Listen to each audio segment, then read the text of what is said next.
peut pas nous dire, ok, nous on veut beaucoup d'environnement, beaucoup d'écologie, on est d'accord avec ça, il n'y a pas de problème. Sauf que derrière, il ne faut pas nous envoyer n'importe quoi. Et au niveau européen, c'est pareil. C'est-à-dire qu'en France, on en rajoute encore. Et là c'est l'Assemblée, là c'est vous. On en rajoute encore sur les critères d'environnement. Il y a deux problèmes. Il y a un, on a un accord de libre-échange, mais les volumes qui rentrent, on ne les connaît pas. Le contrôle, il est fait, il est aléatoire. On n'a pas encore la capacité à investir comme il faudrait. On n'a pas la capacité à se rémunérer, et à prendre un peu de recul, à prendre un peu de temps pour justement bien vivre. Parce qu'on voit que les jeunes aujourd'hui, ils ont raison. C'est qu'ils ne veulent pas faire ce métier si c'est pour être 7 jours sur 7, 24 sur 24, derrière les vaches. Vous savez, on n'arrête pas de nous dire il faut que vous soyez résilients. Mais la résilience, si on demande que ce soit aux agriculteurs c'est pas possible. Si on nous demande de faire de la rotation de culture et diversifier nos cultures, il faut que derrière il y ait la collecte de toutes les cultures. Et les débouchés. La mauvaise année de cette année, est-ce que c'est aux agriculteurs de prendre tout en charge? On a en janvier dernier 240 propositions. Ces 240 propositions, il n'y a personne d'autre dans le syndicat qui a fait des propositions comme les nôtres. Nous, ce qu'on voudrait simplement, c'est qu'on nous fasse confiance et que ce soit notre date à nous. Parce qu'à un moment donné, on est des chefs d'entreprise, on décide de mettre là. Et puis quand il y a une année pourquoi l'administration ne veut pas que ce soit notre date à nous? C'est trop compliqué à contrôler. C'est juste à un moment donné, il faut arrêter. On a tellement enlevé de moyens à l'administration qu'ils sont plus que des distributeurs d'aide et des contrôleurs d'aide, et pas d'être dans l'accompagnement, Les gens de l'ASP qui contrôlent sur le terrain, qui ne connaissent rien, qui sont anti-agricoles, vous en enlevez 50% de contrôleurs. Vous les mettez au contact pour accompagner les agriculteurs. Et là, je peux vous assurer, et ça, vous avez le pouvoir. On nous oblige à laisser les repousses de colza après entre deux des chômages. Sauf qu'on avait une pression limace qui était énorme.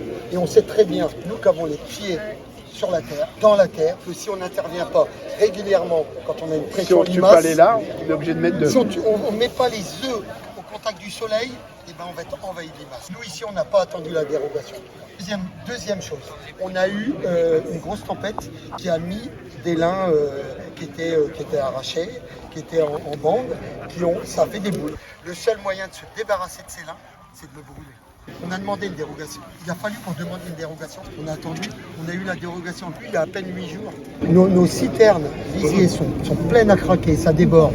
On ne peut pas épandre de fumier à cause du mauvais temps. On arrive sur un calendrier qui nous interdit à partir il y a quelques jours d'épandre.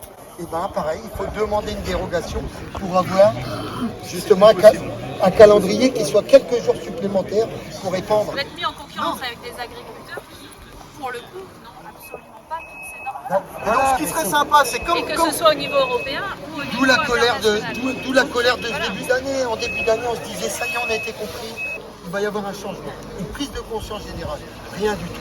Et ensuite, moi je pense qu'il faut maintenant des clauses de sauvegarde, c'est-à-dire que tout produit qui rentre en France, eh bien, il respecte les normes. Et je vous dis, en France... Donc il faut juste qu'on arrive aujourd'hui à faire comprendre que nous, si on ne peut pas se protéger nos maladies du blé, derrière on va retrouver des ergots, on va retrouver des choses qui sont impropres à la consommation. La semaine dernière, la ministre Annie Genevard dit qu'il y a 900 produits qui sont aujourd'hui interdits en France et qui sont autorisés en Europe.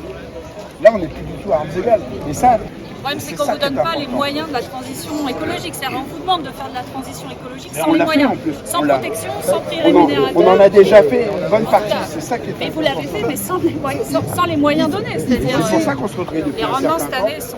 Moi, c'est la pire année. C'est sur les dernières C'est la pire année depuis que je suis installé. Aujourd'hui, le prix, il est en dessous des coûts de production. La souveraineté alimentaire, elle n'est pas que française, elle est européenne. Partout en France, dans toutes les actions, il va y avoir énormément de bruit. Donc, ceux qui ont les tracteurs à côté, on vous demande de faire un peu de bruit. Ça ne va pas durer longtemps, quelques minutes. Mais juste pour que Emmanuel Macron, là où il est, nous entende très très très fort. Signer l'accord du Mercosur, c'est pas possible. Et donc ce cri, on va bien sûr crier très fort, mais on veut surtout qu'on ne laisse pas l'agriculture tomber. Et c'est ça qui... Voilà, et c'est partout en France. Donc faites du bruit!